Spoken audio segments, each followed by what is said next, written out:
Happy Friday, everyone. Welcome to another big edition of the Friday Preview. 3 weeks left until the EFL Choose Tap final series, and we here on the EFL media team are getting very, very excited, and we are thoroughly looking forward to bringing you an in-depth preview of each of tomorrow's games around the Eastern Football League across all 4 divisions. My name's Ben Waterworth, and joining me to have a look at all the games, as he does most Fridays, is Peter Baird. Yeah, good afternoon, Benny Waterworth, and good afternoon to all of our EFL community out there. It's going to be a huge weekend of football, and can't wait to get stuck into this preview of all 22 games. And he's become a regular fixture on the Friday preview. He's having an outstanding year on the EFL media team. Great to have Dan Cencic with us. Yeah, it's always a pleasure, Ben. Can't wait to get stuck into this one. Let's get stuck into the first game in Division 4. Sylvan taking on Canterbury out there at Sylvan Recreation Reserve Frosty. You would think Sylvan should do this easily. You would think so. Canterbury facing the biggest trek for any single club in the Eastern Football League, all the way from Canterbury up to Sylvan, up the mountain, and I don't think it's going to be a very joyful afternoon tomorrow afternoon for the Cobras. Sylvan back in fine form last week, notching a 43-point win over Park Orchards. Ash Froud, the dominant player in the Sylvan forward line, kicking 9 goals last week. He's now kicked 59 for the year. He's having a great year. Daniel Tui's another power forward they've got. That's been a big problem for Canterbury this year in containing forwards of opposition sides. In the last 9 games where they've lost 9 in a row, their average losing margin is in excess of 11 goals. Sides are kicking big scores against them, and unfortunately, I think up at the Sylvan Recreation Reserve tomorrow afternoon, it's going to be a bit more of the same story for the Cobras. Sylvan quite comfortably. Pretty simple with this one, Frosty. Sylvan want finals. Canterbury want the end of the season. Sylvan will come out and probably get a big victory tomorrow. Nunawading got their season back on track last weekend, Daniel Cencic, with a good win over Forest Hill, but they'll come up against tough opposition in Kilsyth, who just are getting a little bit of momentum at the moment. Yeah, both teams were really impressive last weekend, grinding out wins that they really needed to have. What Nunawading did superbly last weekend was really contain Michael Cardamone, who was very quiet on the scoreboard, only kicked 2 goals, a bit down from his previous week, so fantastic effort there by the Nunawading Footy Club. And it was one Nunawading really needed to win to keep themselves in the finals race, and they'll be looking for more of the same this weekend. Look, don't discount Kilsyth. They knocked off the Eastern Lions, a higher placed Eastern Lions on the ladder by 9 points last weekend. And if there's anything that they've taken out of the game, it's despite clubs being higher on the ladder, they're still confident they can get the job done come match day. But this won't faze Nunawading, though. They've got a lot of quality about their side. Sam McCallum's having a fantastic year. Reece Harrop, Nathan Holly, Robert Papp. Boltrawaite's fantastic for them, and Aidan Suckle's an absolutely brilliant player for them. I read his name out nearly every Sunday morning on EFL Sunday. He's fantastic for them, absolutely brilliant player. I think they've got too much class for Nunawading, but then you look at the players from Kilsyth, Chenol, Ockwell, Herpick and Todd Caldwell, fantastic guys, but too much class right across the board. Nunawading, they will get the job done. Nunawading need to win this one to make sure they stay in the race for the Choose Tap final series. I think they will. They went to another gear last weekend, and I think they'll stick in that same gear, which will be good enough to beat Kilsyth. Peter Baird, I know you love your crystal ball, and a couple of weeks ago, someone on the huddle looked into their crystal ball and said that Surrey Park would take it right up to Park Orchards. Will they do it? Can they get a victory? Will this week be the week for the Surrey Park Football Club? The losing streak's pushing 60 games. I think they're a chance this week, Benny Waterworth. I'm not going to say they're going to get over the line, but I reckon this one is a little bit of a toss of the coin game. Park Orchards have a very young list. As the season's gotten on, they're getting a little bit weary, as we've seen with a few of the younger sides in the AFL. Park Orchards went down last week by 43 points to Sylvan. We've seen them be super competitive in the first half of the year. Their goal was to win more games in the second half of the year than what they did in the first half. I don't think they're going to achieve that aim. The Surrey Park side, though, they've had last week off to regroup after they went down to South Belgrave by one of their biggest losing margins the week before. That week off has probably come just at the right time for the Panthers. They had a few injuries in the game against Sylvan the week before that, a fortnight ago. So this probably has given them just that time to freshen up, get guys like Joe Crabtree back on the track, who's been one of their great performers this year after transferring from the Knox Footy Club. Seamus Herrick, one of their big recruits they picked up at the start of the year. He's been fantastic for the Panthers, as has their captain, Matt Jeffries. I give the Panthers a big shot in this game. They took it right up to the Park Orchards earlier on in the year. They went down by their narrowest losing margin they've had all year to any other side. If the weather conditions are a little bit heavy this weekend out at Domini Reserve, I think Surrey Park can get up. Our clairvoyant looked into her crystal ball, as you said a few weeks ago. She said Surrey Park were a 50-50 shot in this game. I tend to agree. I reckon the game may hinge on the shoulders of Jono Dressing from Park Orchards. If he can stand up and have a great game, along with guys like Tom Fahere, Sam Coughlin, Glenn Bryan and Nick Gallagher who have been fantastic this year for the Sharks, they should get over the line, but don't write off Surrey Park. I'm going to stick with Park Orchards, but only very reluctantly. I reckon Surrey Park are a big show. You said this game was a 50-50 game, Pete. If Surrey Park was tails, I reckon the coin's going to land on heads. Park Orchards should have too much class. I think they'll get the victory tomorrow. Third versus first in Division 4 with Ferntree Gully hosting the Basin. Dan Cencic, a good opportunity for the Eagles to test themselves against the very best. Oh, certainly good opportunity. I mean, Ferntree Gully fell over last weekend against one of Division 4's best in South Belgrave as well, so it's another chance for redemption this week. Although last weekend Ferntree Gully were pretty inaccurate with 25 scoring shots to South Belgrave's 28, so it could have been a case of they were getting their hands on the footy a lot, but not converting and hitting the scoreboard, putting scoreboard pressure on when it counted the most. And the lesson from last week was top sides really punish you when you don't put that scoreboard pressure on from the get-go. So that'll be something that the Eagles will really want to focus on this week. Look, the Basin had a really big win last weekend against the struggling Canterbury side and more or less cashed in on the 4 points and the percentage which they'll really need in the next couple of weeks. And the Ferntree Gully defenders need to tighten up a bit. And if they can affect that spoil against the Brent Galiccio types and the Andy Coltrera types down to players like Lockhart from Ferntree Gully, they are a really dangerous side. Lockhart loves to make the play from the Eagles from the back line. He gathers a loose ball, runs it out of the defensive 50 and really hits targets by foot or hand. Absolutely fantastic player for them. Look, both sides play a really good, hard, physical brand of footy, but I can't go past the Basin on this one. I said they're one of the two sides in the race for the Division 4 flag this year, and that will continue tomorrow afternoon. The Basin are just a fantastic football club and they continue to impress week in, week out, and I think they'll impress even more on the weekend. Away from home, I think they'll get a pretty good victory. Last game in Division 4, Frosty is do or die for the Eastern Lions and Forest Hill. Both teams currently sitting outside that top 5. A big chance this weekend for the Eastern Lions to narrow the gap. They are that game behind Forest Hill, who are a game further outside that top 5. This is last chance saloon for Mike Vandenbroek and his Eastern Lions. They've really missed the input of Steve Sigismundi over the last few weeks. He's one of the hearts and souls of the Eastern Lions Footy Club. He gives them that hardness and grunt through the midfield.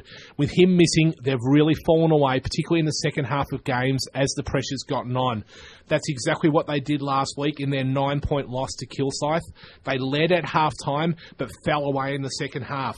They need a guy like him to stand up again. If he's not back, it may rest on the shoulders of guys like Jamie Devonish and big Gareth Bailey, who likes to interchange from the ruck to go forward.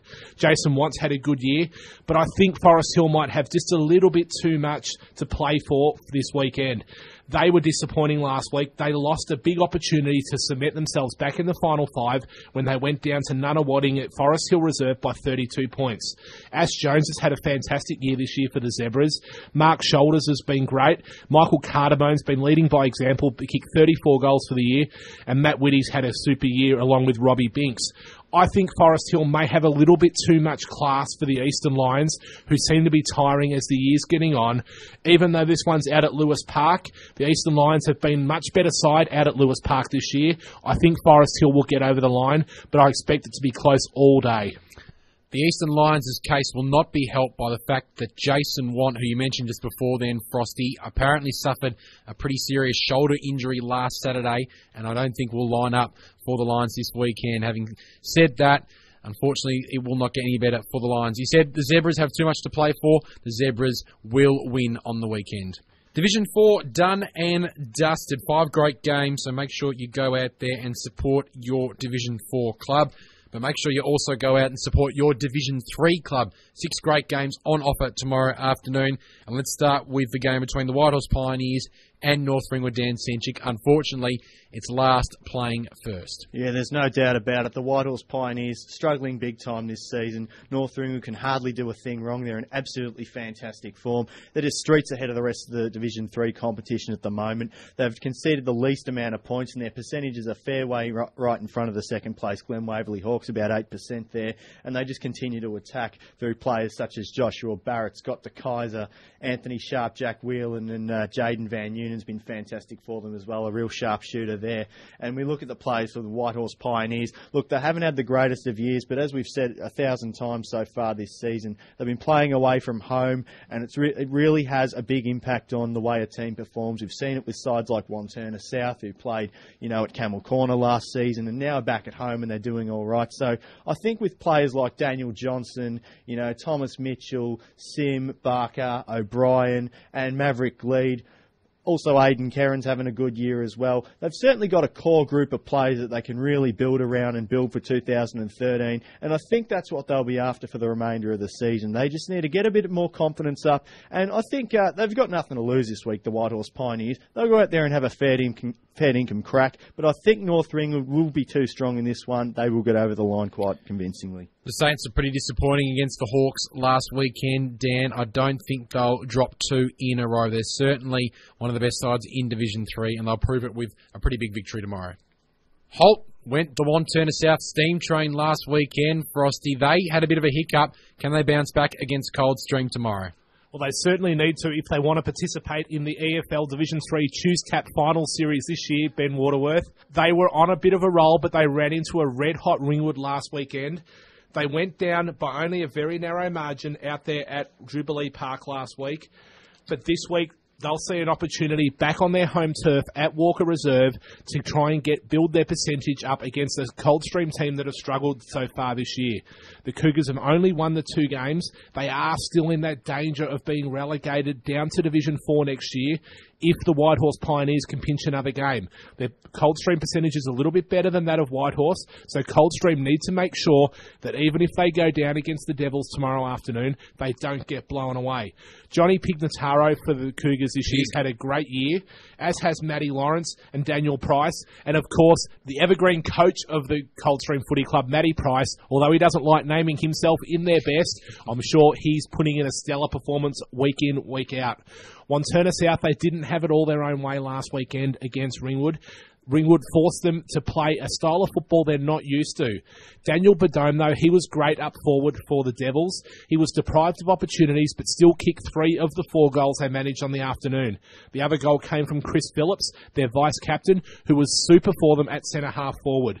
They just needed a little bit more out of their younger brigade last week. Guys like Taylor Leggett, Jackson Freeman and Timmy Lee, they were well held, and I'm sure they'll bounce back this weekend. If they do, Wanturna South should get up at Walker Reserve, where they're a very good side, and should have a comfortable win against Coldstream tomorrow afternoon.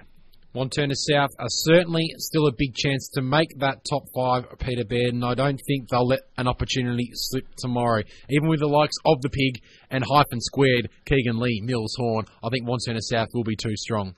The Tigers of the Mitcham variety, Dan, are back in business, and they are a big chance to make the top 5 this season. Will they continue their winning ways against Warrandyte tomorrow? Well, every game from here on in, Ben's a mini-final for them. There's no doubt about it.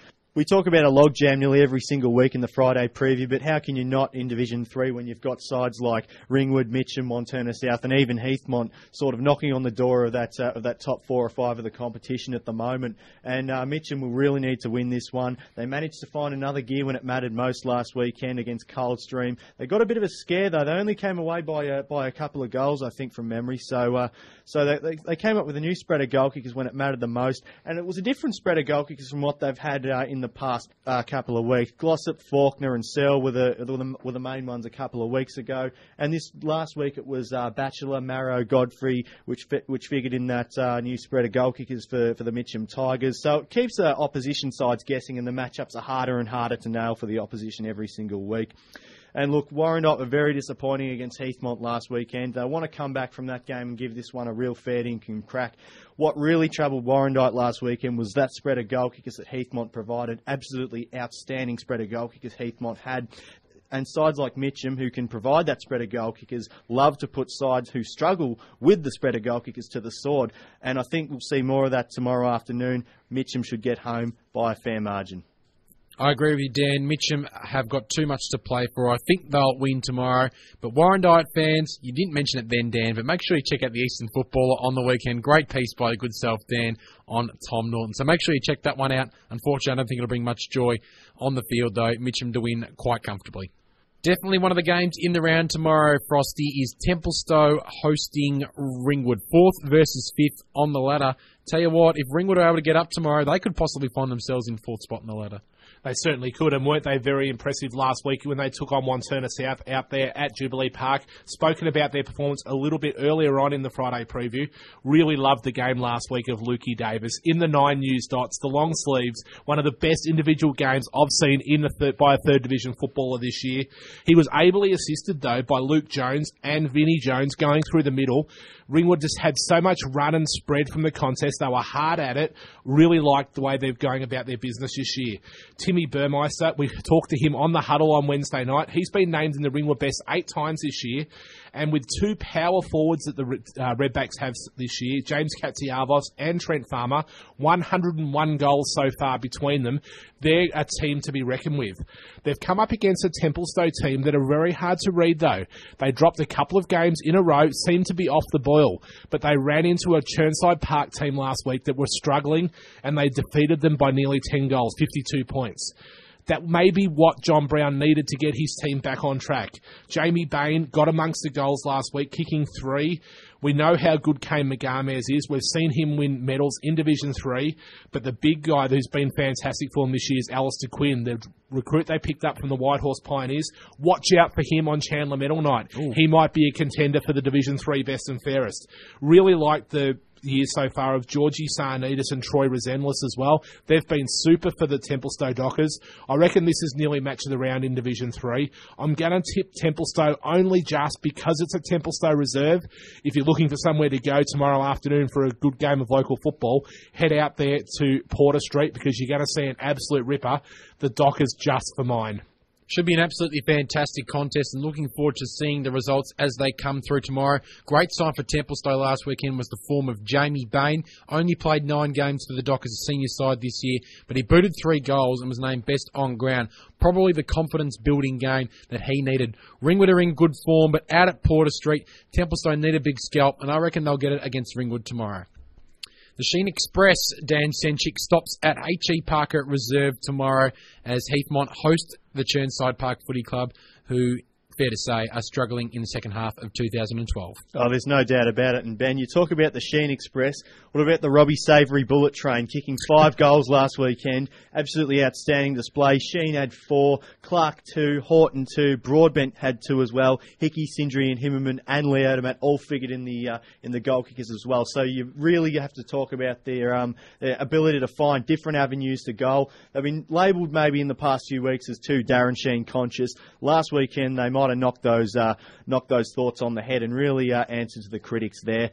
Look, I think Chirnside Park have struggled a bit this season in the way that they've been able to get their hands on the footy through players like Marcus Baxter, Benjamin Beattie, Fenton, Dan London's been fantastic for them as well. Scotty Hamill just keeps on trying. But the main problem for them is they haven't been able to hit the scoreboard when it mattered the most. Their coach, Brett Davidson, believes that they've had plenty of the ball, but they just haven't been able to nail the scoreboard when it's mattered the most. Look, I think Heathmont will do this one in a canter. It's 8th versus 10th on the ladder, but which suggests the game will be close. But you just have to look at the gap between 8th and 10th. After 8th on the Division 3 ladder, it really drops off from there, and there's 4 games between these two sides, which is really hard to believe. Heathmont, of course, every game they can win from here on in is a massive favourite to their finals calculations.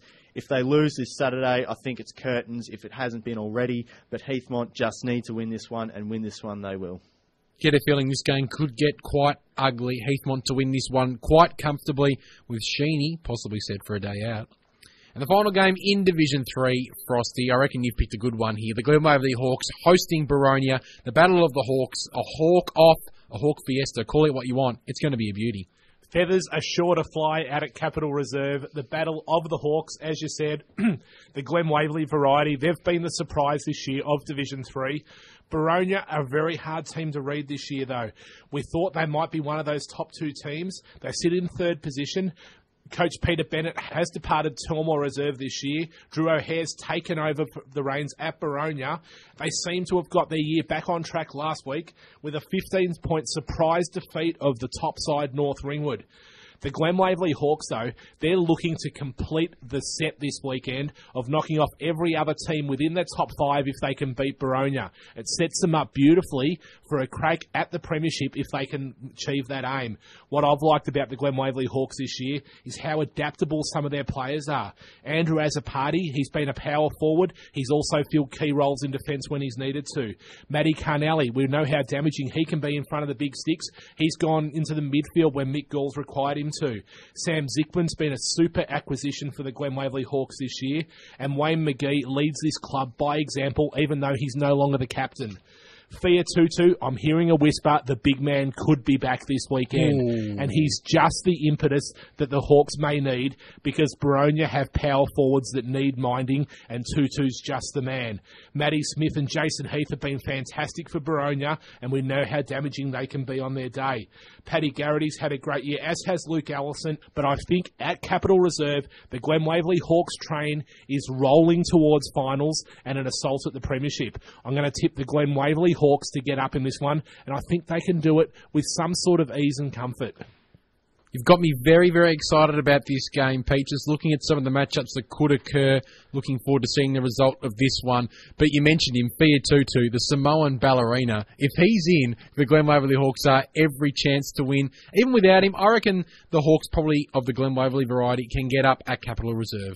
There you have it, all 6 Division 3 games, very thoroughly analysed. Thanks for your work there, boys. But it does not stop there because we're only halfway through. Let's have a look at Division 2. And the first game we're going to have a look at, Dan, is Doncaster hosting Mooroolbark out there at Trans Reserve.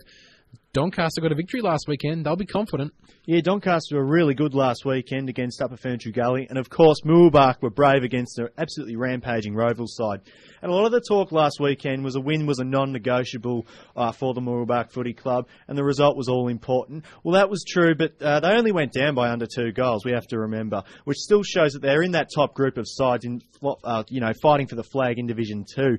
So this week could be seen as a bit of a reprieve for the Mustangs. I mean, last week they played out at Heights Reserve, played under driving rain conditions, and we all know that their ground isn't in the greatest condition either.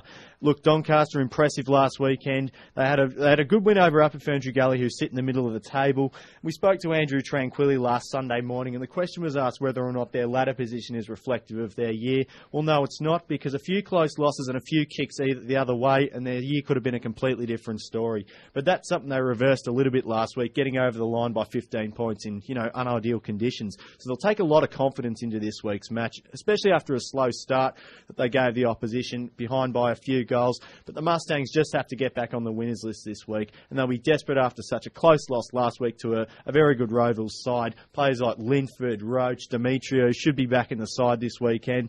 I know it's a contradiction to say that good sides don't lose 2 games in a row. I mean, we had Noble Park lose 2 games in a row earlier this season. A very handy Geelong side, Ben Waterworth, lost 2 games in a row a few years ago, and of course they went on to win the flag.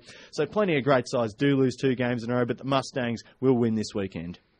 Good analysis there, Dan, and I agree with you. Mooroolbark are too good a side to drop 2 in a row. They should bounce back tomorrow with quite a comfortable victory, even though this game is out at Trams Reserve. You always seem to schedule Roeville to you, Peter Baird, and you've picked a good one here. Probably game of the round in Division 2. Roeville hosting Donvale out there at Seabeck Oval. Must-win game for the Vales. Must-win game for the Vales, but a must-win game for the Roeville Hawks as well. They're now a game clear on top of the Division 2 ladder, but breathing down their neck, only a game behind are both Mooroolbark and Montrose. I know the Hawks want to finish top 2. To do that, they need to win their remaining 3 games, and it starts this weekend facing a Donvale side who knocked them off earlier in the year. The Hawks will have in their back of their mind that if they don't come ready to play this weekend, the same thing may happen. Donvale's season is on the line. They're 2 points clear on the ladder inside the top 4 from Bayswater, who have an easier run home than what the Magpies have.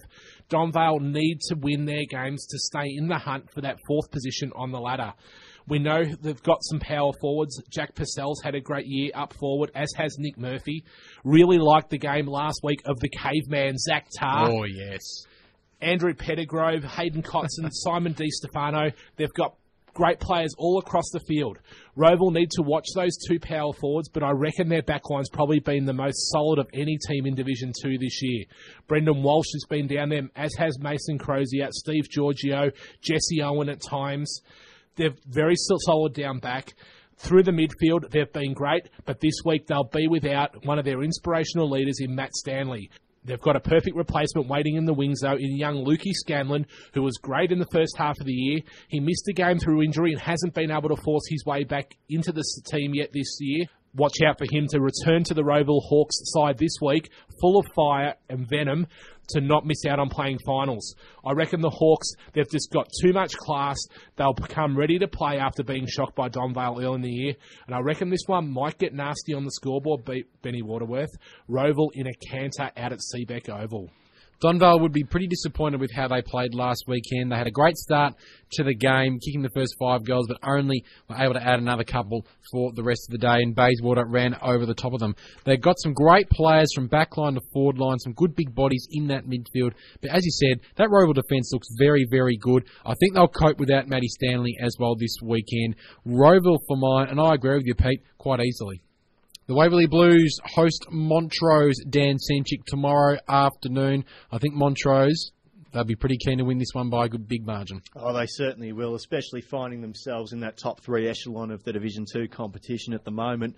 Look, Waverley Blues, they gave a desperate Mulgrave side a sniff last week, and they paid dearly, giving Mulgrave their 3rd win in a row for the season. And of course, Montrose did what they needed to do and built on their percentage that will certainly come in handy in the next few weeks by smashing Doncaster East. When we talk about Montrose's percentage, they'll really want to build on this tomorrow afternoon. They're at 5% ahead of Roeville. Roeville are rampaging at the moment, as we all know, so anything can happen there. But look, sides like the Waverley Blues, Hartfield, Mahoney and Thomas Harley's been fantastic for them. Mitchell Hayes has been a very good player for them this year, as has Matthew Watts. But here's some damning stats that will not work in the Waverley Blues' favour. Montrose are the best attacking side in Division 2, and the Waverley Blues have conceded the 2nd most points in Division 2 this season. And that doesn't look like it'll change tomorrow afternoon with players like Billy Schilling, 61 goals for the year. Adam Cook's been fantastic with 41, and Michael Edwards has 21 goals. Brett Johnson's got the Montrose boys playing absolutely fantastic footy at the moment. Weatherly's another fantastic player for them. I just can't go past Montrose in this one. They should do it in a canter. Brett Johnson's men have been in pretty good form of late, and I don't think they'll drop this one tomorrow. Dean Stephen is also having a magnificent year as well. With those players you just mentioned, the calibre of players you just mentioned, Dan, Montrose should do this one pretty easily. It's mate against mate in the coach's box. Well, one in the coach's box and one out in the field tomorrow at Peter Baird, with Neil Winterson's Bayswater hosting Ryan James's Mulgrave. Ryan James's Mulgrave, they're in pretty good form at the moment. They'll be confident. They're on a bit of a roll at the moment, Benny. They've won 3 in a row.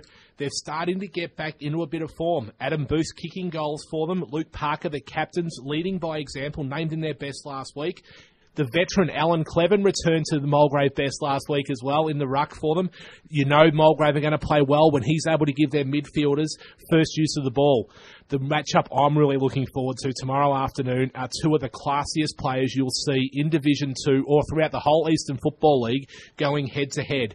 Tim Knowles from Mulgrave taking on Joel Galvin from Bayswater. Joel Galvin named best on ground last week, the Narellan Pools player of the day in our radio game as Bayswater knocked off Donvale out at Donvale Reserve. That's going to be an absolute super contest. I reckon the player that gets his team the drive out of the middle, out of those 2, will go a long way in deciding how this game goes. Bayswater have missed Wayne McInerney a little bit this year. They still were good enough, though, and showed plenty of heart, guts and determination to get over Donvale last weekend. Mitch Galvin was great for them, and the coach, Neil Winterton, played his part in getting them up over the line. I've really liked the years of Rusty Combe and Hayden Schroeder as well. They've been super. I just think Bayswater have got a little bit too much to play for. I reckon the Mulgrave bubble might burst tomorrow out at Bayswater Oval. The Waters quite comfortably. Bayswater will know that they cannot afford to take Mulgrave lightly, and knowing that reason, knowing Neil Winterton as well, I think they'll be really switched on tomorrow and will give Mulgrave the respect but also play out of their skin. Bayswater for mine to win quite comfortably. Final game in Division 2 sees Upper Ferntree Gully taking on Doncaster East, two of the most disappointing teams probably over the last month to 2 months, Dan. Oh, certainly. You talk about disappointing, Ben. I think since the Doncaster East Doncaster match, Doncaster East have looked a little bit flat. Of course, they pinched that one in the end, but they haven't really looked the same side since.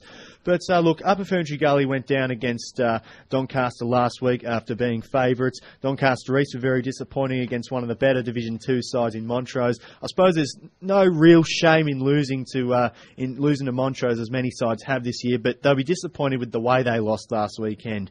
Look, Upper Ferntree Gully, they've got some great players in their side. Matthew Petraka, Jay Sherlock, Alex Calder. Talking about Jay Sherlock, he's been playing in a different role the last couple of weeks, or I know he has on one or two occasions in the last few weeks. And look, he can play almost anywhere around the ground. He's a brilliant player for them. But on Doncaster East side of the coin, they've got Travis Gordon, Rabi Ayubi, Daniel Mead's a fantastic goal sneak for them as well. And I think this will be a really close game based on those players I've just mentioned and this. Upper Ferntree Gully are only 12 points better in attack and 3 points better in defence than Doncaster East this season, which means it will be a pretty close game. But look, I think I'm going to go for Upper Ferntree Gully based on the way that they went down last weekend. Doncaster East haven't looked the same side for 2 months. Upper Ferntree Gully to bounce back and take the points in this one. I think the big difference between these two sides will be Matt Petrarca. We've mentioned him almost every time we mention Upper Ferntree Gully, but Upper Ferntree Gully, the Kings have Matty Petrarca up there, whereas Doncaster East don't have that target or elusive forward that can put through the goals. I think Petrarca will have a pretty good day out tomorrow, and Upper Ferntree Gully to win at home. 3 divisions down, 1 more to go. Hope your Division 2 team wins tomorrow, and we also hope your Division 1 team wins tomorrow as well. Let's have a look at Division 1 now, Peter Baird, and let's start with the Croydon and Noble Park clash out there at Hughes Park. Noble Park looking for a big win tomorrow.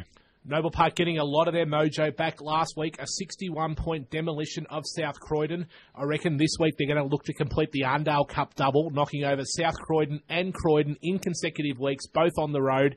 Noble Park's big men last week were fantastic for them. Stewie Cleve and Big Glenn Manson were great.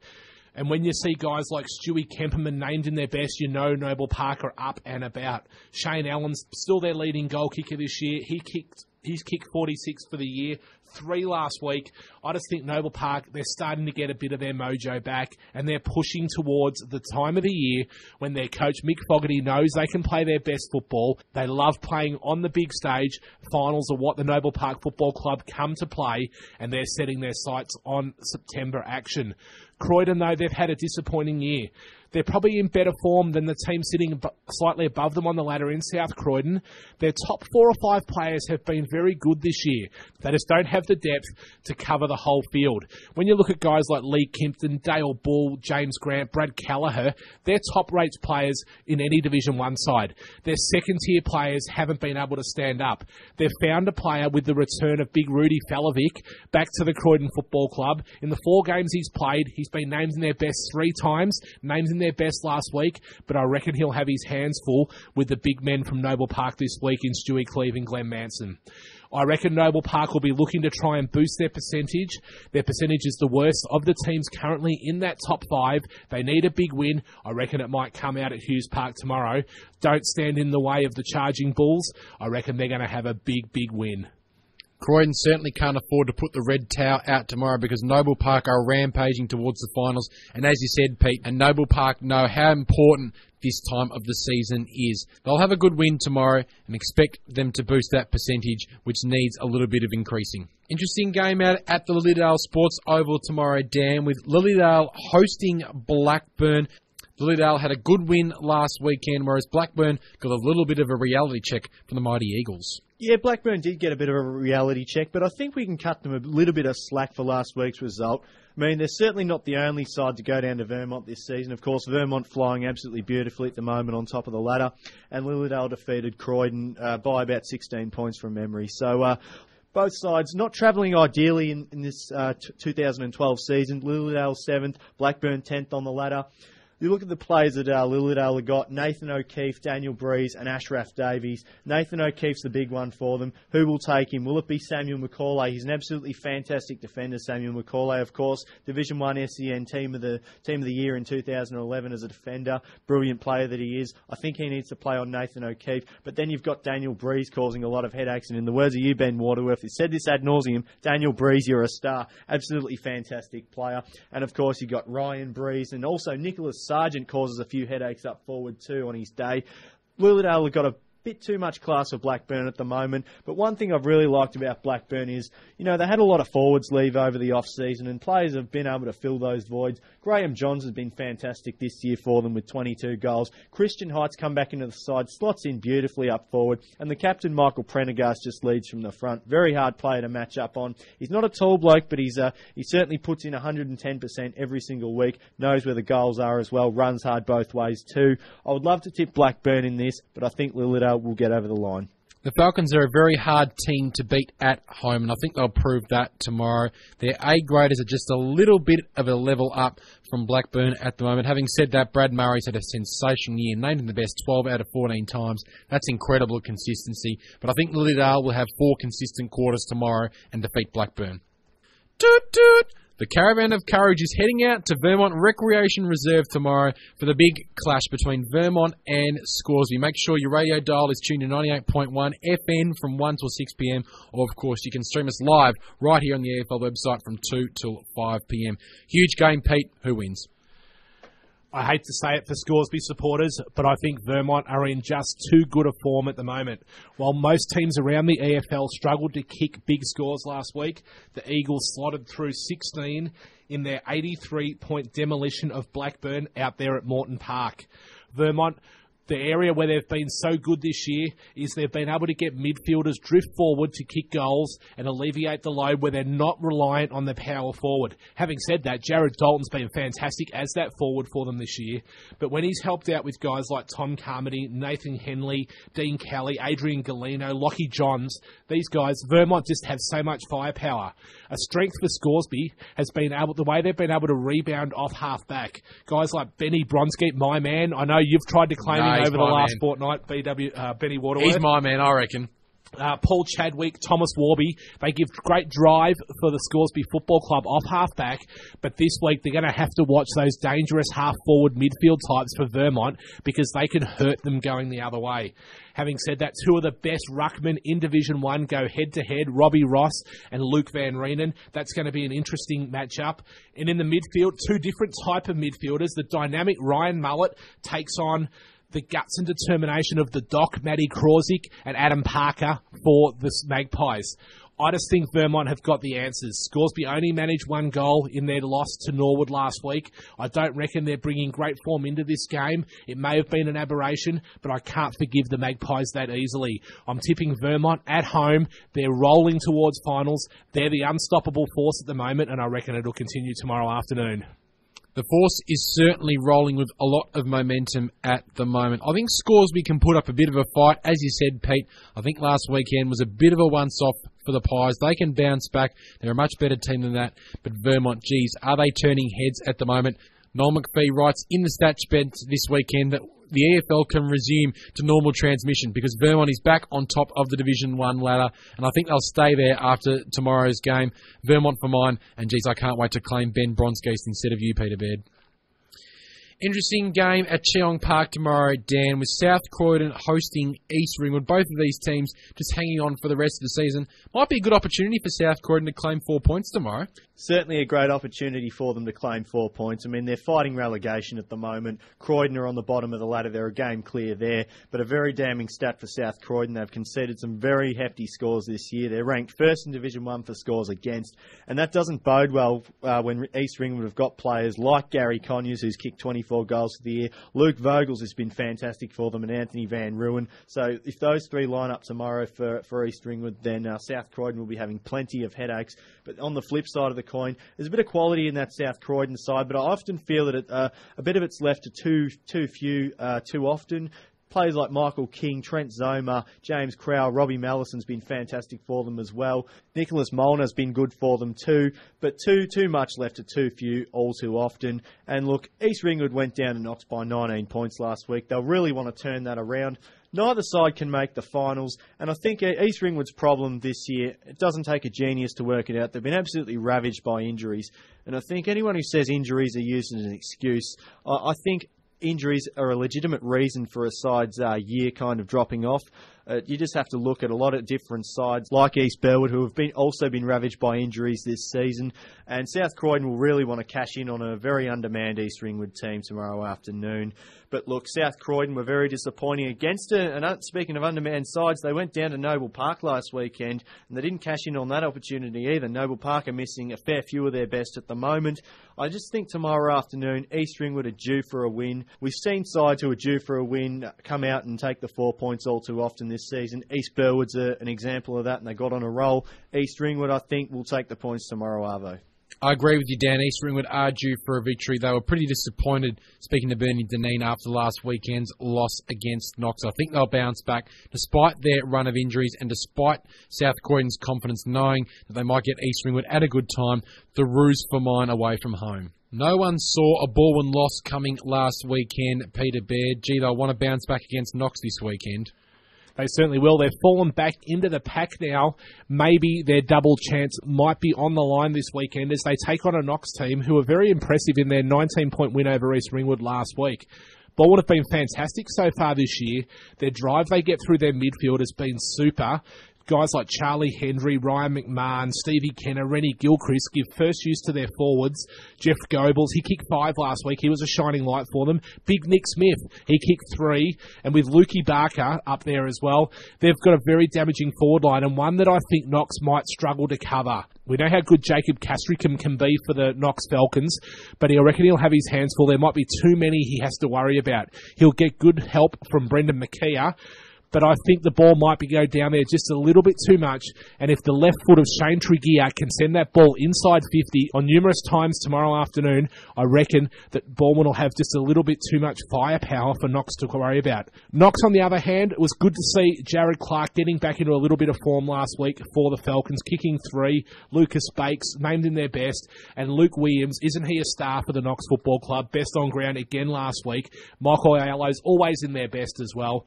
I reckon Balwyn, they've just got too much on the line at this stage of the year. They want the double chance. They want to finish in that top 3. They need a win over Knox this week to do it, and I reckon they'll come ready to play. They won't be complacent as they were when they went down to East Burwood last week by 2 points. Balwyn, they should be bounced back, and the Tigers will be roaring come 5 p.m. tomorrow afternoon. I think the Tigers will be singing their song quite loudly come tomorrow afternoon, Peter Baird. As you said, too much to play for, too much firepower up forward. They'll be too good. And the final game in the Eastern Football League tomorrow, Dan, is the Battle of the Woods. Norwood versus East Burwood. Who will win? Love your analogy there, Ben. Look, both teams are coming off great wins last weekend. 3 in a row now for East Burwood, and they claimed an absolutely massive scalp against one of the top sides in the competition in Balwyn. Very hard side to contain on the day, so big thumbs up to East Burwood there. But look, don't discount Norwood. Their win was also brilliant, knocking off a red-hot Scoresby side, who have been one of the more fancy teams in Division 1 of late. They held them to a goal for the entire match and locking them right down. Look, Norwood have been fantastic at that this season, locking down opposition clubs out at Mullum Reserve, and it's come a bit of a trend for them, and the fortress of Division 1 has been Mullum Reserve this season for mine. Been through players like Jake Ford, McCormack, who puts on that pressure to the opposition players and makes them cough the footy up and nets them goals the other way. Brent English has also been a really good target up forward for them. We mention him nearly every single week, but how can we not? He's in absolutely blistering form. And let's not forget David Johnson, their leading goal kicker this season, 24 goals from 13 matches. Brilliant stuff from him. Shane Clayton's the captain's got the boys playing fantastic footy at the moment. He leads from the front. He's up and about. But let's have a look at this East Burwood side. Anthony Mariani, very hard to stop. Daniel Gribben's a good swingman player for East Burwood. He can play in the back line, but he goes forward, and he's one of their leading goal kickers this season. So those sorts of types are very hard to match up on. They do give coaches headaches throughout the course of the game when they're moved to and fro, and they kind of play where they're needed. So So very big problem there for Norwood should they not match him up. But I'm sure Kevin Tiboldi, the good coach that he is, he will match him up. Robbie Campbell, fantastic form for East Burwood so far this season. And Stevie Henshaw's provided a real forward target. And one of East Burwood's better players this season has been Marcus Carroll. Brilliant for them so far. But I think Norwood, they've given a lot of opposition clubs a bit of a scare out at Mullen Reserve this season. They've been able to lock them down. And if they can hold a Scoresby side to 1 goal for an entire match, imagine what they can do to other sides in the competition. Norwood should get this one quite comfortably.